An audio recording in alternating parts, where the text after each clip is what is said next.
Reflections on the Gospel, the Good News of Jesus Christ, for the 31st Sunday of Ordinary Time.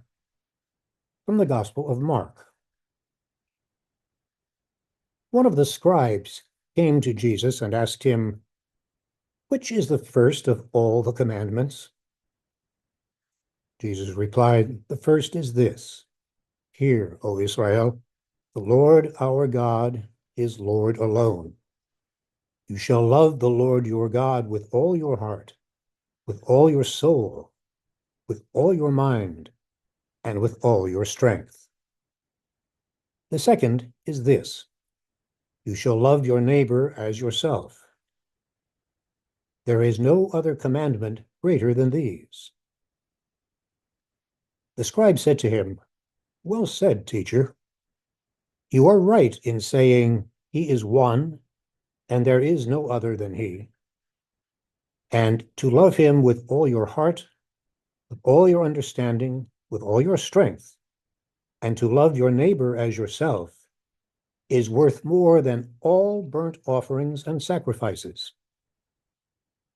And when Jesus saw that he answered with understanding, he said to him, "You are not far from the reign of God." And no one dared to ask him any more questions. The good news of the Lord. But what is love? Well, this is how Sister Joan Chittister answers that question. Love is something learned only by the long, hard labor of life. It is sometimes over before we've even known we ever had it. We sometimes destroy it before we appreciate it. We often have it and simply take it for granted. But sometimes, if we're lucky, we live long enough to grow into it in such a way that because of it, we come to recognize the value of life. As the years go by, we come to love flowers and cats and small infants and old ladies and life on the dock and the one person in life who knows how hot we like our coffee. We learn enough about love to allow things to slip away and ourselves to melt into the God whose love made all of it possible. Sometimes we even find a love deep, gentle enough, tender enough to detach us from the foam and frills of life, all of which hold us captive to things that cannot satisfy. Sometimes we live long enough to see the face of God in another person. Then, in that case, we have loved. So says Sister Joan. It seems that love is easier to describe than to define, like great art. You know it when you see it.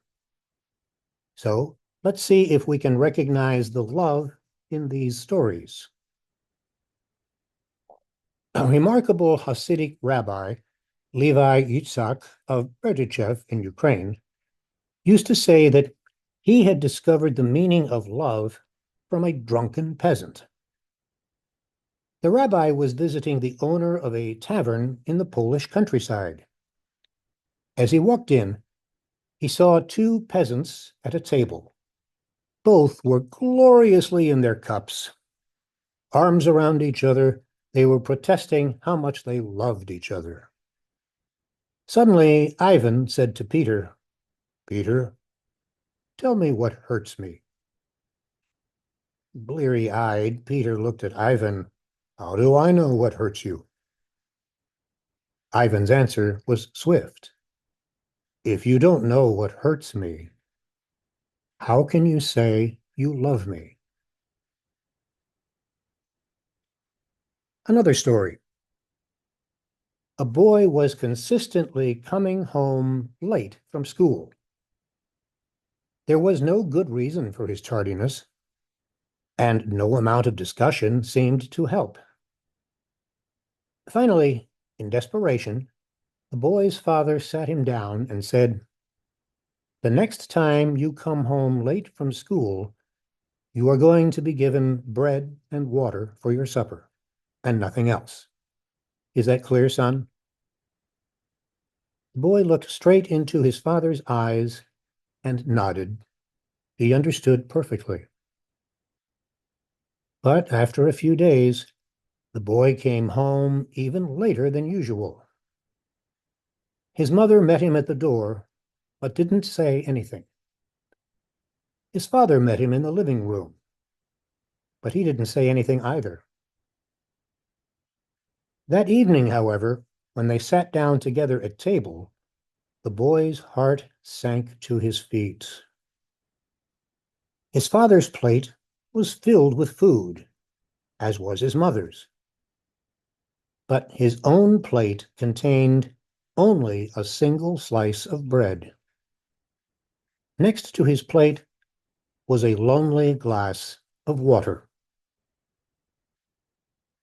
The boy stared first at the bread, then at the glass of water. This was the punishment his parents had warned him about. And to make it worse, tonight he was absolutely starving. The father waited for the full impact to sink in. Then he quietly took his son's plate and placed it in front of himself. He then took his own plate filled with food and put it in front of his son. The boy understood what his father was doing. The father was taking upon himself the punishment that he, the boy, had brought upon himself by his own delinquent behavior. Years later, that same boy, now a grown man, recalled the incident and said, "All my life, I've known what God is like by what my father did that night." The poet Edna St. Vincent Millay describes what is at stake in becoming a loving person in these lines. Love is not all. It is not meat nor drink. Love will not fill the thickened lung with breath, nor set the fractured bone. Yet many a man is making friends with death, even as we speak, for lack of love alone. As the poet says, love is certainly not all. Love without money, health, or wisdom may lead to crisis. And love without respect, trust, or reciprocation can spell disaster. But surely those who have everything but love lack the one thing that gives meaning to the whole, and without which all else fails to satisfy. Love is not everything, but it is the center that holds all the rest together. Genuine love, then, is not a synonym for like, nor is it a feeling like anger or affection or lust, which we share with other animals. Genuine love is an act of the will, a commitment that takes over when the feelings fail, when the beloved is, at least at the moment, no longer even likable. Parents show real love when they discipline their children. The child's face says, "I hate you." And inside, the parent is saying, "Right now, I'm not too keen on you either, but I love you enough to bear your hating me so you won't get into trouble like this again." As a friend put it, love is the desire and the decision to stay connected to others and to the world around us. Love is the glue of that connection. Something similar happens when we consider love of God. We often confuse love of God with soft emotional feelings, which are translated into sentimental prayers and religious practices. But it doesn't matter if you grow misty-eyed at the thought of your Maker or not. The goal is to love God, not to feel mushy. The heart, to the ancients, was the seat of life and also the center of reason, not emotion.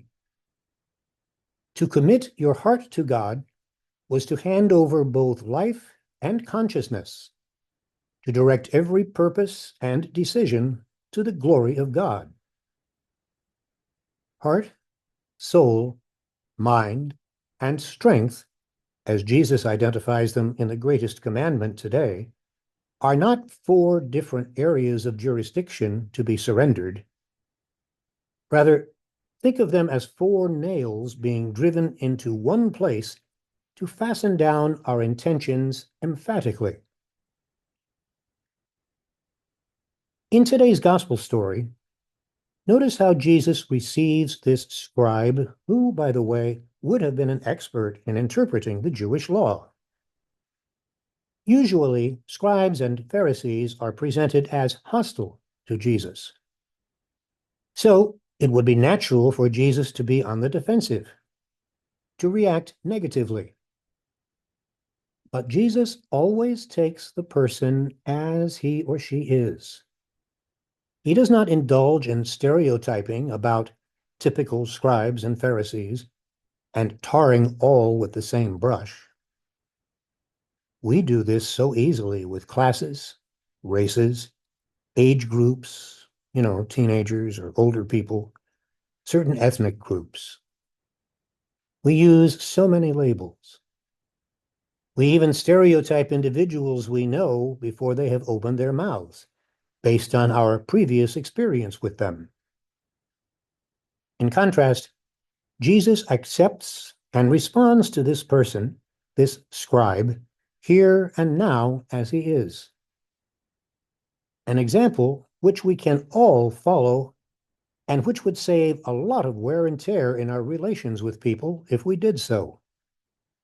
And it would be a very loving thing to do. One more story about love.